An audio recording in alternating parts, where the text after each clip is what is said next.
You don't eat the He didn't say anything about any of these white boys. And none of these white boys function like that. And Katt is one of the best painters in the game. Stop. And Katt hurt people, but I am a hurt person that never hurt people. And he does it all the time. This one and that one and this one. But anything that you did wrong. Katt Williams recently dropped by Shannon Sharpe's Club Shay Shay podcast, and let me tell you, he spilled all the tea. This episode went on for like 3 hours, and Katt was straight up on fire. No filter whatsoever. He threw shade at Steve Harvey, Michael Blackson, Rickey Smiley, and Cedric the Entertainer. In 15 years in Hollywood, no one in Hollywood has a memory of going to a sold-out Kevin Hart show, there being a line for him ever getting a standing ovation at any comedy club. He already had his deals when he got here. Have we heard of a comedian that came to LA and in his first year in LA, he had his own sitcom on network television and had his own movie called Soul Plane that he was leading? No, we've never heard of that before that person or since that person. What do you think a plant is?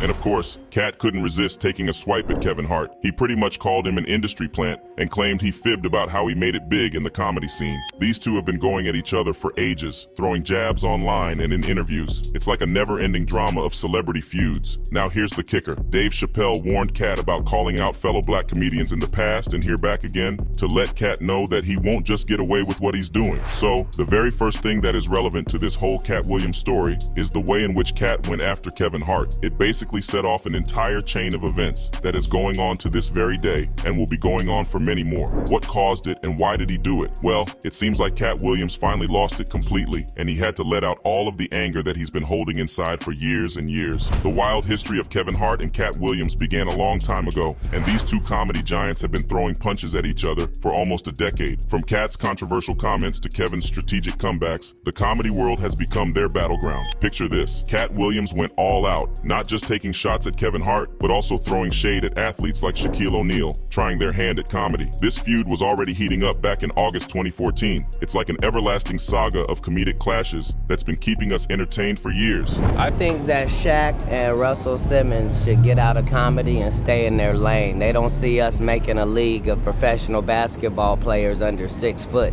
So what qualifies these dudes because they got $100 million to come over in comedy and do Shaq's All-Star Get Out of Here, you bum. That's right. Before I take the rest of you girls. Like you took Kevin Hart from me. I want my bitch back. Then, for 2 years, Katt's been cold turkey. But all of that changed in February 2016, when things were reaching another boiling point between Katt Williams and Kevin Hart. During his conspiracy theory tour stop in Atlanta, Katt didn't hold back, straight up calling Kevin Hart a puppet. This made headlines, as reported by Vibe. Katt was adamant that he earned his stripes in the comedy game and wasn't afraid to take a swipe at Hart. He even said, if Hart's a puppet, that ain't his fault. Katt urged people not to hate on a fellow black man hustling, even if he wasn't everyone's favorite flavor. But Katt didn't stop there. He compared himself to other black comedians, emphasizing that just because some think he's the best, it doesn't mean he's dissing the others. He used analogies, like getting mad at Kermit the Frog when you should be upset with Jim Henson, or saying forget Mickey Mouse when it's really Walt Disney you should be mad at. Katt had a way with words, no doubt about it. I've already proven that if the best they got in comedy is Kevin Hart, don't you boo a black man working hard, baby. Even if that N is a puppet, it's not his fault. We don't get mad. Just because I'm better than some black dudes doesn't mean I'm better than no black dudes. I'm saying if you want to be mad at Kermit the Frog, don't be mad at Kermit the Frog, be mad at Jim Henson. Don't say F Donald Duck when you really mean F Walt Disney. Now here's how Kevin Hart responded. He didn't go all out attack, but he dropped a more subtle response on Instagram. He shared a pic from the 2016 Academy Awards, chilling with comedy heavyweights Dave Chapelle and Chris Rock. In his post, he talked about how comedians should stick together and have each other's back. He highlighted the shared grind it takes to reach the level of success that only a few comedians achieve. So, amidst all the drama, this was Kevin Hart's way of reminding everyone that comedians gotta support each other, even when there's a feud brewing. Me and Dave Chapelle with our brother Chris Rock tonight at the Oscars. True professionals understand the importance of sticking together and supporting one another. At the end of the day, we are comedians, and there aren't many that make it to the level that we have made it. But so many doors are opened from the success of one comedian, and when you see those doors open, you then have the opportunity to walk through them. It's about helping one another, not trying to tear each other down. The insecure ones will never understand support and encouragement. 2016 saw yet another blow for blow between these two comedians. Williams turned up the heat in his never-ending feud with Kevin Hart later that year as he was setting the stage for his Conspiracy Tour show in Philly on March 5th. Katt had a plan, and it was all about stirring up some drama right in Hart's hometown. He threw down a hefty challenge, daring the ride-along star to a $5 million bet. In his own words, he said, "I've seen your stuff on social media, and I know what you do, but you do it for fun. If you're serious about it, here's the deal, Kevin." See, I seen your stuff on social media, boy, I know what you do, but you do it for play. If you do it for real, here it is, Kevin. I got a show at your hometown in Philly. I'm gonna tape my special there. On that stage, we can put whatever you want. A full court basketball court, a boxing ring, 2 microphones for a rap cipher, or you can get your ass dusted in comedy on that stage. But it's $1 million up for each one.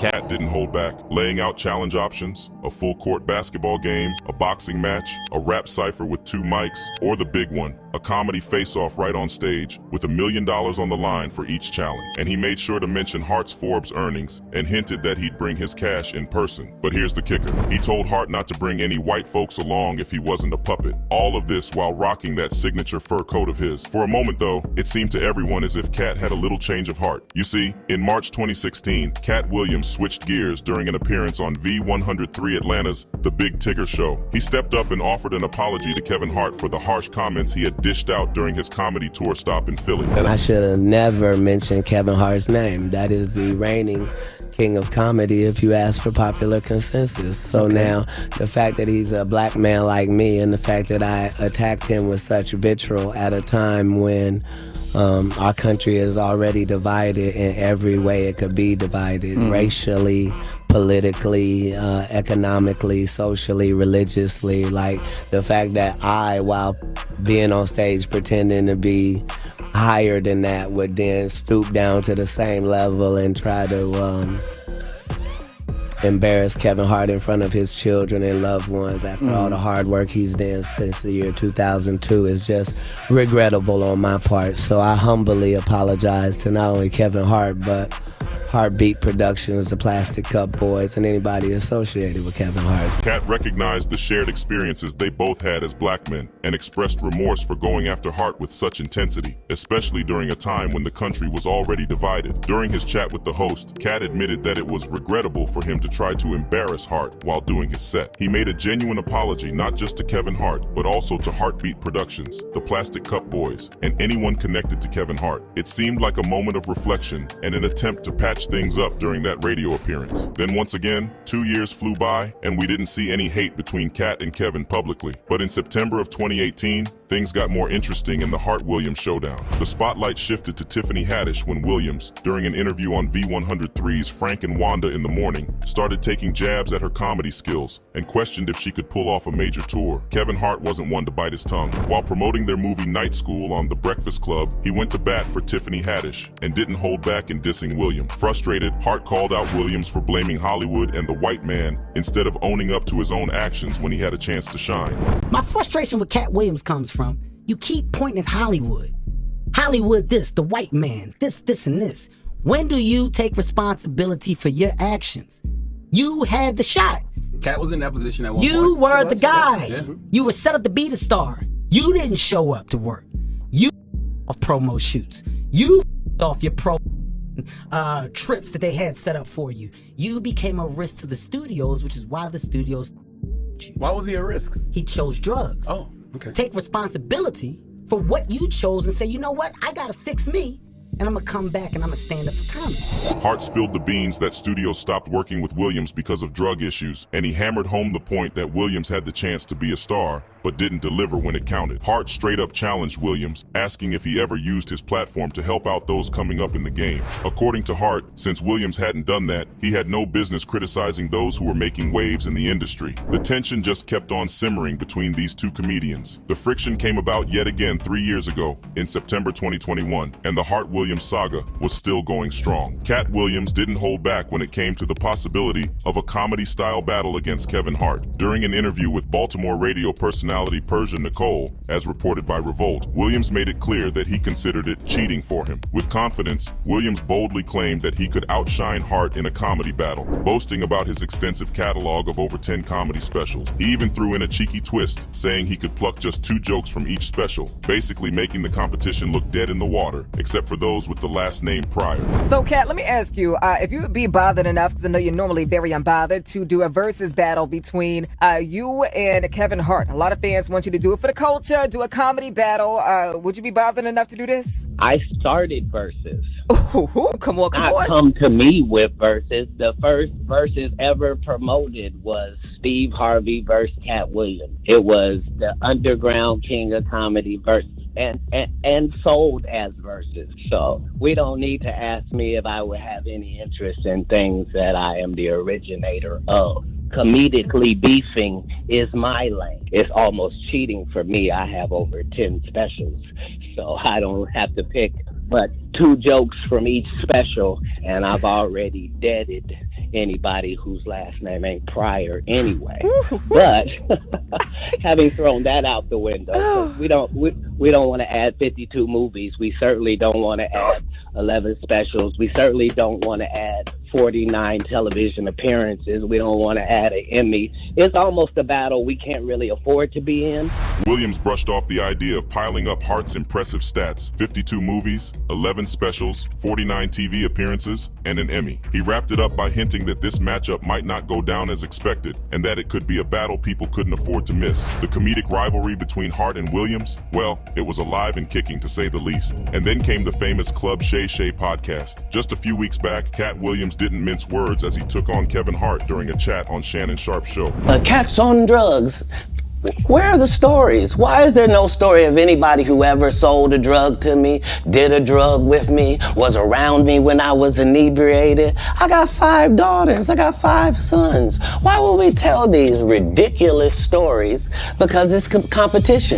On January 3rd, during that episode, Williams went after various comedians, with Hart squarely in his sights. Katt even floated the idea that Hart might be some creation of the industry. The verbal sparring between these 2 comedians kept rolling during that podcast.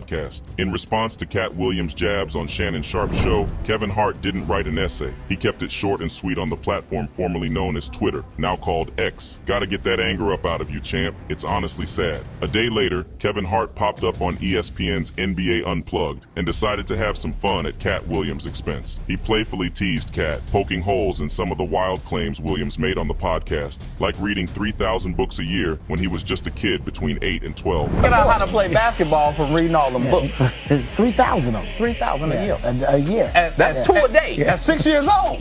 That's 2 a day. Who knew he was so voracious? At the age 7, he got accepted to I think it was Delaware University. Yeah. Oh, yeah. Never made public news. No. Ever.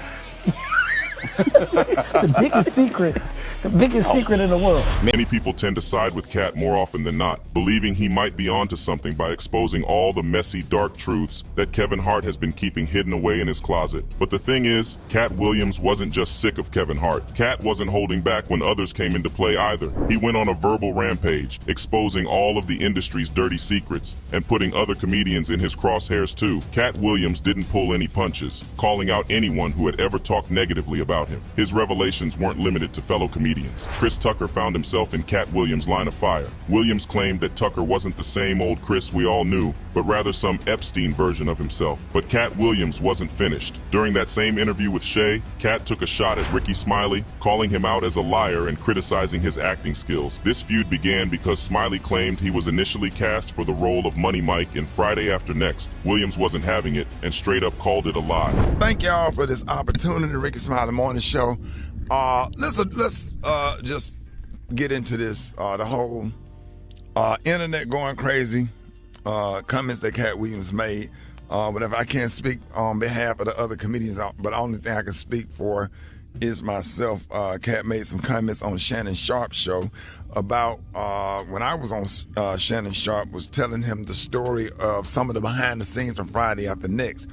let's start with that. Smiley didn't take it lying down and addressed Williams on his own show, sticking to his story about the role. He also clarified that the pimp angle for the character was added once Williams took the part. Despite all this, Smiley didn't harbor any grudges against Katt Williams. Next up was Cedric the Entertainer, whom Katt Williams accused of being a liar too. According to Katt, Cedric stole a joke from him that he performed back in 1998 on BET's Comic View. Williams claimed that Cedric essentially copied that stolen joke and used it in the 2000 film The Original Kings of Comedy, changing just one word. Even though Cedric denied the accusation, Williams stuck to his guns, stating that both Cedric and Steve Harvey had privately apologized for the alleged joke theft. Williams claimed he let it slide for over a decade, but decided to speak out when Cedric denied it in 2022. Lastly, Katt Williams had strong opinions about Kevin Hart supposedly selling his soul to the bigwigs controlling the entertainment industry. He hinted at the old rumor that black male entertainers in Hollywood are pressured into wearing a dress in a movie before they can reach higher levels of fame. This idea, once seen as a conspiracy theory, gained more attention as various comedians and actors spoke about their experiences with it. Dave Chapelle, for instance, has been vocal about refusing to wear a dress in movies and even turned down a $50 million deal from Comedy Central in 2006 because of it. He made it clear during an appearance on Oprah that he wouldn't compromise on such matters. Katt Williams' interview laid bare his candid and controversial views on his fellow comedians and the inner workings of the entertainment industry. Dave Chapelle is an insightful one, and he spoke about many dangers that lie in the lair of the industry. He didn't do nothing wrong. I'm gonna bring a fat guy, Katt, that did to me. Katt was talking about shit that he did to other niggas, but not about anything that he did to him.